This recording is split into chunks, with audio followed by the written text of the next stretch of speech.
On Stranger Things, a fact that remains is that Eleven, or Jane Hopper, was never really meant to be a superhero, nor was Henry. In truth, they were turned into these superpowered mutants, mostly because of Brenner and his work. But the fascinating part about all this is that the inspiration behind this actually came from a real-world CIA-driven series of experiments under Project MKUltra, which is also the name that Stranger Things adopted for the experiments conducted by Brenner on the children at Hawkins National Laboratory. So it's not all fantastical and fictional.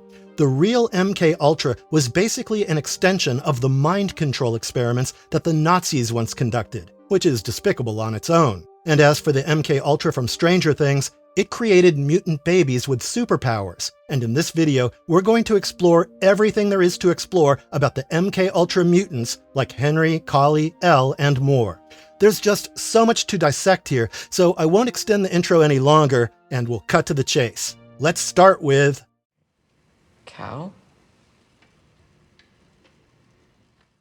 Dr. Martin Brenner's true goals for MKUltra mutants. Project MKUltra was basically a CIA operation that ran from 1953 to 1973, built around the idea that the human mind could be reshaped, bent, or outright controlled for Cold War purposes. Now, we know well how motivated and proactive both the Russian and the US governments were when it came to winning the Cold War. And oftentimes, when you overturn long dormant stones, you find monsters underneath them. But the US government didn't care about these monsters. What I mean to say is that the programs undertaken were extremely brutal, so much so that unwitting test subjects were forced to endure heavy doses of psychedelic drugs, prolonged isolation, sleep deprivation, psychological torment, physical abuse, and malnourishment. The cost was not abstract either, because these experiments resulted in multiple deaths, all buried under government secrecy and administrative silence. From what we understand, these experiments were conducted nationwide, but probably the most important of these sites was the Hawkins National Laboratory in Indiana, which was overseen by Dr. Martin Brenner. Work at the facility began in 1953, and from the very beginning, ethics were not really a part of the equation. Among the subjects was Terry Ives, a college student who was pregnant during the trials. She was subjected to repeated exposure to LSD and other drugs, and it doesn't take a Jim Hopper to conclude that the consequences of this long-term exposure to these drugs were catastrophic. Not only this, some of the women involved in the research were pregnant, like Terry Ives, and these women were injected with the blood of Dr. Brenner's first test subject, someone who goes by many names, most famous of them being Henry Creel, aka Vecna. Now, Terry's daughter Jane was born with extraordinary mental abilities, including telepathy and telekinesis. Rather than acknowledge this, the lab erased Jane's birth from the record. The child was taken, and Terry was told, in effect, that her daughter never really lived. Terry attempted to fight back. She sued Brenner and the researchers, but without documentation or witnesses, the case collapsed. Over time, the damage done to her mind left her catatonic, dependent on her sister for care. Jane, meanwhile, became Subject 011, a numbered subject raised inside the lab. Brenner trained her abilities aggressively and pushed her to move objects with her mind, and later forced her toward doing things that would help her give up all empathy, including an attempt to make her kill a cat using only her mind. In effect, Brenner wanted to turn Elle into an assassin for the US government, and if he succeeded, she could kill practically anyone from a distance, thereby turning into a force to reckon with, and no other government or organization would have an answer to her powers. Could you imagine if Elle really turned into Brenner's minion, or America's Black Ops woman? Well, if that happened, there would be no reason for the state to enter another country and do what it recently did. Anyway, the experiments escalated when Eleven was placed inside a sensory deprivation tank. From there, she could spy on a Russian agent through telepathic projection. During one such session, she encountered a creature from another dimension, and instead of shutting it down, Brenner pressed her further. A second physical contact between Elle and this monster, the Demogorgon, tore open a gate between worlds, allowing the creature to cross over. In the aftermath, Eleven escaped the lab. Those responsible scrambled to recover their asset while also hiding the truth about what they had unleashed. So yeah, in simple words, Brenner's true goals were to create an assassin that would obey every order and kill on command. Kind of like the Winter Soldier when he was under mind control.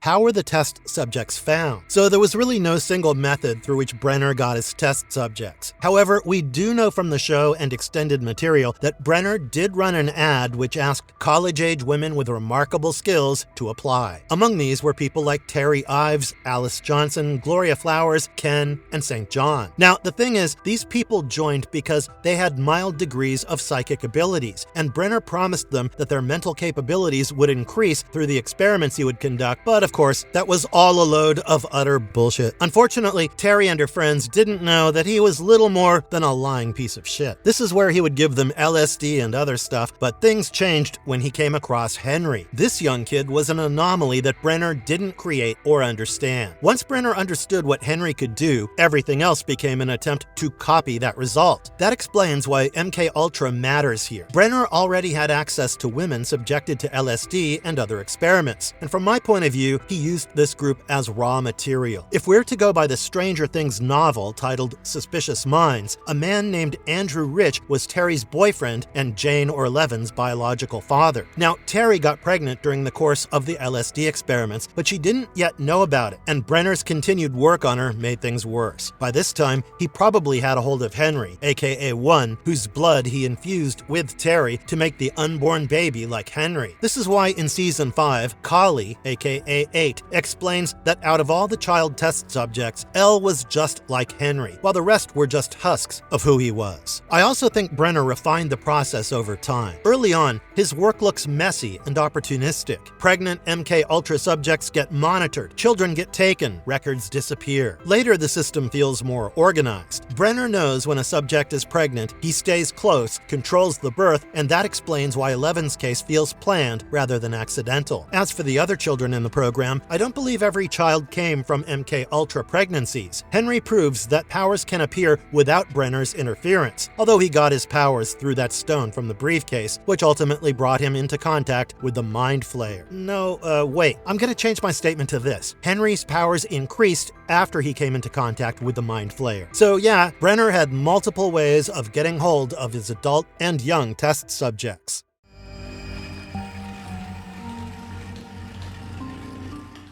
How did the test subjects gain their powers? So this question has bothered me since Season 1, and even after the later reveals, I still think the show leaves us with a very specific trail of logic that doesn't fully add up unless we look at the bigger picture. Back in 2016, the show clearly frames MK Ultra as the source of the kids' power. We hear about LSD, psychedelics, and pregnant test subjects. Terry Ives gets dosed, Eleven is born, and Hawkins' lab comes into the picture, right? At face value, the equation looks simple. Pregnant women plus MK Ultra experiments equals psychic children. Hopper's research and Eleven's aunt both reinforced that idea, and for a long time, that remained the only explanation the show ever offered. But that logic collapses the moment you zoom out. If psychedelic exposure during pregnancy alone creates psychics, then this world would be crawling with them. The 1960s saw massive psychedelic use. Women took LSD without even knowing they were pregnant. Babies got conceived under its influence. Traditional cultures used mushrooms, peyote, ayahuasca, and similar substances for centuries, sometimes even during pregnancy. If this universe truly worked that way, psychic abilities would not be rare, secret, or limited to Hawkins' lab. They would show up everywhere. The fact that they don't tells me MK Ultra was never the true cause. It was a cover. A convenient one, since it already existed, already carried real-world horror, and already involved secrecy. Hawkins' lab hid behind MK Ultra while something far more specific happened behind closed doors. Season 5 finally gives us the missing piece. Terry didn't merely get dosed, she carried Henry's blood. Henry was not a product of MK Ultra. He came first, and Brenner studied him, broke him down, and then tried to replicate him. Terry was not an accident, and on the contrary, she was part of an attempt to reproduce Henry's abilities under controlled conditions. Although we must remember that she did have some abilities beforehand, that's why Brenner chose her and included her into this program. However, these abilities didn't really originate because of the drugs that were given to her. That also explains why Eleven is so different and more powerful from the rest of the group. In effect, Terry didn't merely inherit power, she inherited Henry's power. So my theory is simple. Psychedelics never created psychics. Henry did. MK Ultra gave Brenner cover, access, and plausible deniability. The real experiment was blood, exposure, and whatever Henry carried inside him, possibly tied to Dimension X itself. In fact, the extended material material like the Stranger Things play tells us that Henry went into the abyss as a child for 12 hours, much like Brenner's father once did. And both these individuals, upon their return, had their blood group changed into something unique. Their blood was not a match for any blood found on Mother Earth, and when Terry was injected with this blood, everything changed.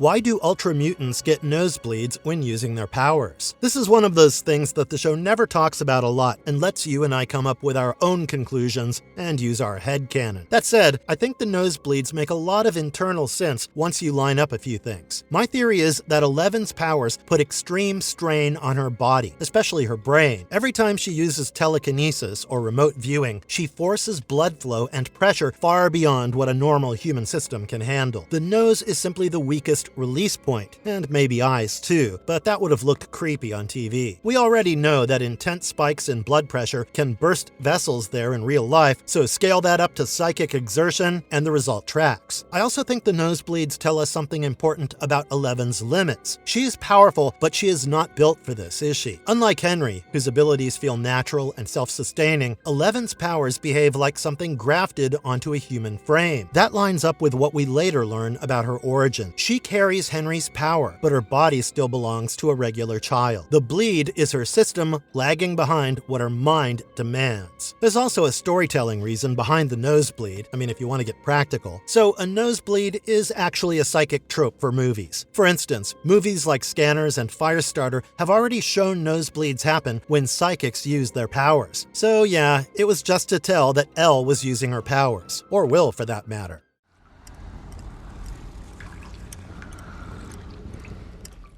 Inner mental void and mind-walking. Eleven's inner mental void is pretty much the core of how her powers actually work. She doesn't rely on sight or sound the way everyone else does. She reads minds, impressions, and presence, and that's exactly how she recognizes people taken into the Upside Down from photographs, even though she never met them. It's also how she senses Will's location in another dimension and how she enters Vecna's mind, and then visits Mr. Whatsit with Max's help. Physical distance doesn't really matter to her, because her perception doesn't move through space the way ours does. When she loses normal sensory input, Eleven enters a heightened psychic state and visualizes herself inside the void. This place appears as an endless black expanse with a thin layer of water beneath her feet. Nothing exists there unless she seeks it out. If she looks for a person, they appear. If she searches for a creature, it surfaces. The void stays empty by default, which keeps her focus sharp and undistracted. At first, she needs full sensory deprivation to reach that state. The tank removes sound, sight, balance, and touch, which forces her mind inward. By 1984, that requirement is not indispensable, and other things do the trick. A blindfold and television static work well enough. Later, even that becomes unnecessary. She only needs to close her eyes and concentrate, and it shows that the void does not depend on equipment, but on just how much control Elle can have on her mind. Inside the void, Eleven can locate people and observe their actions from anywhere. She finds a Russian spy an entire continent away. She also locates the Demogorgon inside another dimension. These encounters suggest that the void doesn't follow physical rules, and also that she can choose to remain a silent observer or make contact. When she does, she usually touches them through her psychic presence. She can also pull others into the void to communicate, and later even guide them into the minds of others, which is just another ability that basically reinforces the idea that this place exists between minds, not bodies. But how did the Duffers bring the void to life? Well, the major inspiration came from under the skin. The Duffers confirmed this and chose practical effects to bring it to life. A shallow pool of water and black curtains created did the trick.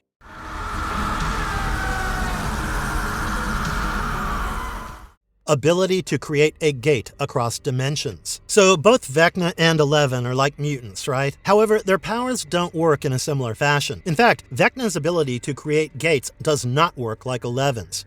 She has these bursts of power, but that's not who Vecna is. Or Henry, if you have some sympathy for the bad guy. For him, it's like far more deliberate, cruel, and, let's be honest, precise. Henry Creel, who later becomes Vecna, opens gates by forming intense psychic links across dimensions and then he basically kills the person on the other side of that connection. The moment of death releases this super violent surge of psychic energy, and that surge in energy, I don't know what kind of energy, but it does tear a hole through the barrier between worlds. In other words, the reality in Stranger Things behaves like a fabric made of time and space, and Vecna treats it like something that can be punctured. Every gate he creates acts like something of an open wound or a bridge that allows instant passage between Hawkins and the Upside Down. This is where Vecna's curse relates to the creation of a gate. His murders follow a pattern built around psychological erosion, instead of being random acts of violence. Although Mr. Englund starred in the show as his dad, Vecna is nothing like the monster from Elm Street. Vecna targets people already weighed down by trauma, guilt, or fear. He enters their minds and applies pressure slowly. Victims first suffer headaches, nosebleeds, and recurring nightmares tied to their worst memories. After that, waking hallucinations begin. They see people from their past, hear voices that mock their secrets, and relive moments they wish they could forget. As the curse deepens, Vecna's imagery starts to take over. A grandfather clock appears again and again, often paired with black widow spiders. The clock emits a warped chime, and in some cases, spiders crawl directly out of its face, and these symbols come straight from Henry Creel's own history and bleed into the victim's perception. However, I must say that the last episode didn't give a good send-off to the whale grandfather clock thing. Either way, for certain victims, such as Max, the experience escalates even further. They find themselves pulled into Vecna's mindscape, a broken version of the Creel house suspended in a red, storm-filled void. Once Vecna fully traps his victim, resistance becomes nearly impossible. He forces them into a trance, cuts them off from the outside world, and stalks them through layered psychic spaces. If fear wins, the outcome stays the same, and you find yourself gone. Vecna levitates the victim in the real world, moves his eyes into their skulls, snaps their limbs, and destroys their eyes. The kill rips open a new gate at the exact location of the murder, in addition to the murder, of course. Each gate serves Vecna's larger goal of weakening the boundary between dimensions until both worlds bleed into one. Unlike Eleven, who opens gates by accident or under coercion, Vecna turns murder itself into a tool, and every death leaves reality a little more torn than before. Speaking of Elle, her ability to open and manipulate gates is the whole basis of the Upside Down problem. But unfortunately, unlike Vecna, she doesn't really have a good control over it. The first known breach happened in 1979 during her confrontation with Henry Creel inside Hawkins' lab. Whether that gate formed by choice or by accident is unclear, but from the very start, her power was like a knee-jerk reaction, almost like something that gets triggered under extreme psychic pressure. That same lack of control carries over to the creation of the Mother Gate. On November 6, 1983, Dr. Brenner pushes Eleven to make psychic contact with the Demogorgon. She does what she's told, but the result goes far beyond observation. The contact tears reality apart and creates a massive rift in the lab's underground level. This opening becomes known as the Mother Gate, also called the Rift or simply the Gate. Its creation happens against Eleven's will, which reinforces a pattern, and it seems like her strongest feats tend to appear when others force her into situations she doesn't understand or consent to. Once the Mother Gate comes into existence, it becomes a highway for the Upside Down. The Mind Flayer uses it to spread its influence into Hawkins. Organic growth creeps outward, tunnels form beneath the town, and crops begin to rot. The damage doesn't stay contained underground, and Hawkins itself starts to decay, if you will, as if the town has caught something it can't get rid of, like a disease. Over the course of a year, the Mother Gate expands to an enormous size and feeds the spread and makes the boundary between worlds thinner by the day. In November 1984, Eleven returns to the lab and manages something no one else can do when she closes the Mother Gate. And in all honesty, this was one of the few times her powers work in her favor, not as a weapon used by others, but as a choice she makes herself. Still, the victory didn't last for very long, because new gates appeared in 1985 and 1986, which tells us that sealing a gate doesn't undo the damage already done. But yeah, at the end of the day, these mutants can open the gates, willingly or unwillingly.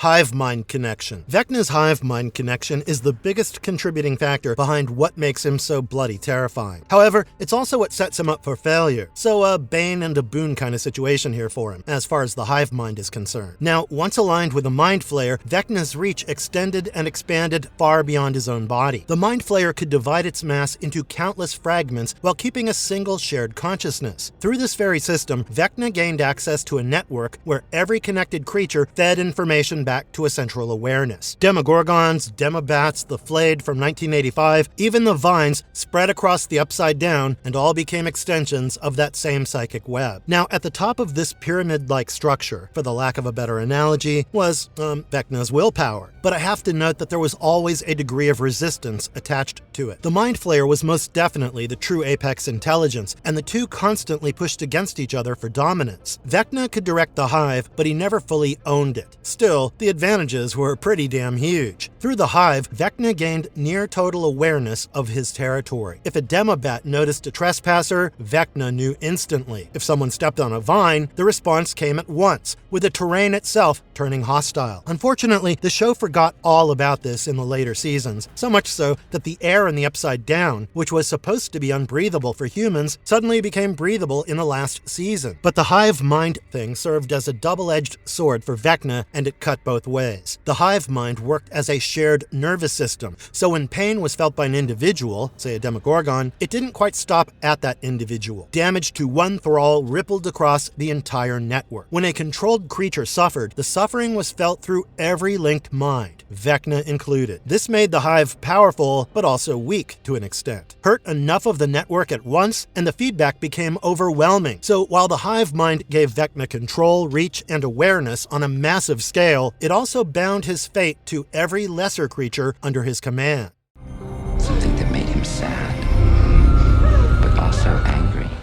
Henry and Elle were MK Ultra Program's God-tier mutants. I'm sure that by now it's become abundantly clear to you that among all the kids that were present at the Hawkins National Laboratory, Henry and Elle were Brenner's foremost students, his most advanced experiments. Of course, it all essentially began with Henry, especially after he got infected with that alien rock in the cave. You may remember it from the last episode. Oh, and as far as I understand, the Duffer Brothers have confirmed that this glowing stone would be the primary subject of a Stranger Things spin-off. Anyway, once Henry augmented his powers, he ended up at the hands of Brenner and his team. If we're to believe the extended material, it was Henry's mom who delivered him to Brenner. From that moment on, Brenner helped Henry hone his skills and powers, but as a failsafe, he also placed a soteria in Henry's neck. Yet Henry was not just powerful, he was also a master of manipulation, which is what he did with Elle. And then comes Elle, the perfect replica of Henry as far as powers were concerned, and this was confirmed by Kali Prasad. On the other hand, there were still other kids like 2 and 5 who showed a degree of skill, but Henry killed them early on, including all other kids at Hawkins Lab, except Elle, of course. So maybe one of these could have grown into something of a god-tier MK Ultra mutant, but we don't know for sure.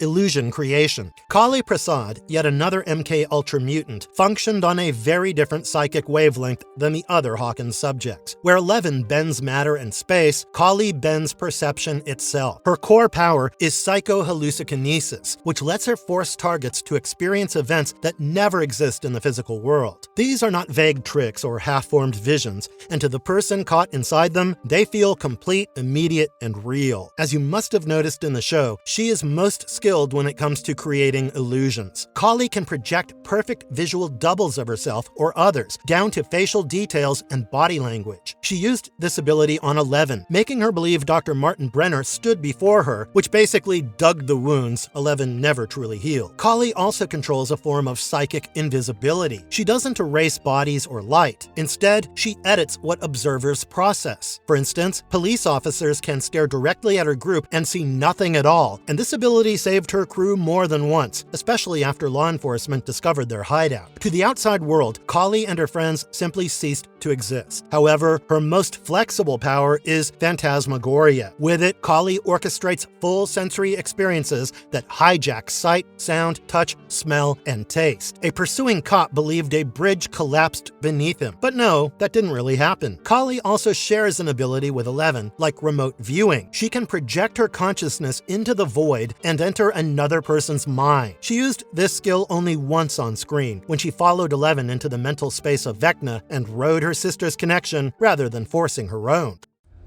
Hell, are you alright? Kryptonite.